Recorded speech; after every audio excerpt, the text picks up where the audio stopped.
inviting on here is somebody who is a veteran in the entertainment industry. It's hard to describe this person because they've done quite a lot for the industry. He is a comedian. He is an established content creator, producer, TV show host, compare par excellence. Please join me in welcoming T.A.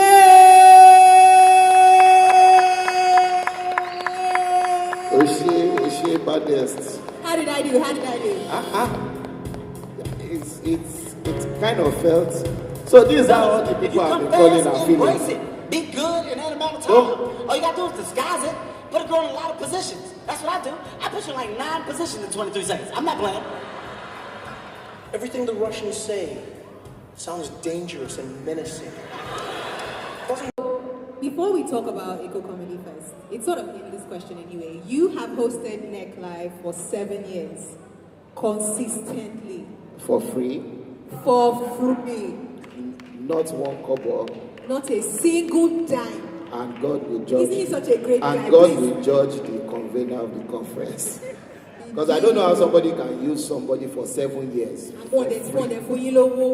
Even Joseph, when they were using him in Egypt, he did not last up to 7 years before he became king.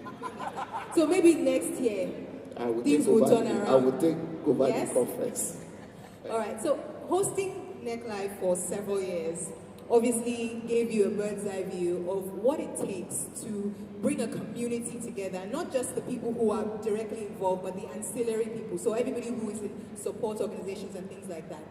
What was it about Neck Live that you felt like you had to support? And what was the moment where you thought to yourself, needs to be done for the comedy industry, the one that does it? Okay, so basically, before Neck Live, I would say that all our cluster of friends, we always have Neck Live every day because we discuss the industry, we discuss issues, artists, colleagues, friends bring issues within the industry to us. Sometimes we're like arbiters, we try and settle quarrels sometimes, and sometimes these issues are even bigger than us, so it needed a bigger stage like this to look at those issues. We can't keep talking in silos, in clusters all over the place, and not have an articulated thought out there for people to know and see. So, the vision for Neck Live is the driving factor, not just for me as a host, for everybody that's on the team. We've made so much from the industry, it's only logical that we give back. And this is a veritable platform for giving back to the industry. Narrowing it down to the comedy industry, like one of the presenters in the video said, I think it's Steve Babeko, who was one of the guest speakers last year, we don't give Nigerian comedy and comedians enough credit. In this country, I can tell you as a matter of fact, that every month, this is factual, every month there's a big comedy show at a hotel. Every month. So that means that for 12 months in a year, you have a big comedy show taking place at a hotel. And within those 12 months, you cannot tell me that half of the year, just 6 months of the year, you cannot mention 6 big music concerts by Nigerian musicians, even your biggest musicians. They only come out in December and 1 or 2 days in December. And most of these times, it is not even their own concert. It is promoters-driven concerts. Maybe shout out to people like Lamide with Olik, Wizkid, like Davido, people who have done individual concerts away from promoters. But the Nigerian artists also need to build themselves to a place where we can have those concerts, those platforms created by themselves, and not riding on the structure, the sweat, the labor, and the audience all put together by a comedian. I mean, you go to a comedy show sometimes, the biggest artist at the comedy show is a musician, which should not be the case. So I felt that as comedians, we need to address some of these things. And then there are a whole lot of other issues that are germane to the industry. So I just, we need to come together. And the good thing about the comedy industry is that to a large extent, we are like a big family. So once you have an idea and you tell someone, you can be rest assured that you would get support from the industry as it is. Let's just say, once it is convenient for everyone. But we know that our schedules can never align. But the fact that our schedules don't align does not mean that we should not do what we should do for the industry. And the industry is such a huge one, especially when we look at, the industry outside. I can point to, for example, even just a couple of the people had on Kevin Hart, Trevor Noah. These are comedians who have parlayed laughter into millions. They're taking that money and they're laughing to the bank. There's movies, there's endorsements, there's Netflix specials, there's comedy show specials.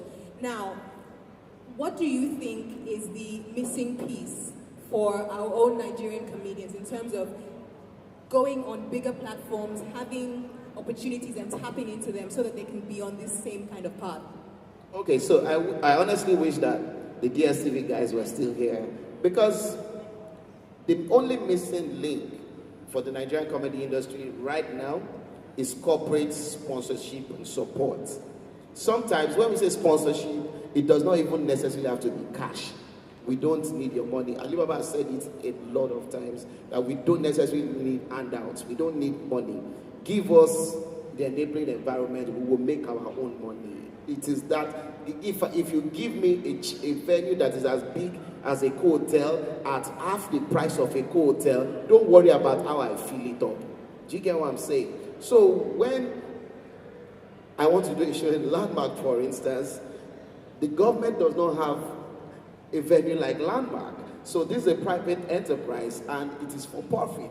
So you can as well expect them to charge you what they would charge. But if government had created those small theaters here and there, like back in the days, like Randu Theater and a couple of other theaters that we can use, it brings down the cost of setting up these events. So when I say that what we need is corporate sponsorship support, DSTV, for instance, they've started a pop-up channel, a comedy pop-up channel, which focuses largely on stand-up comedy.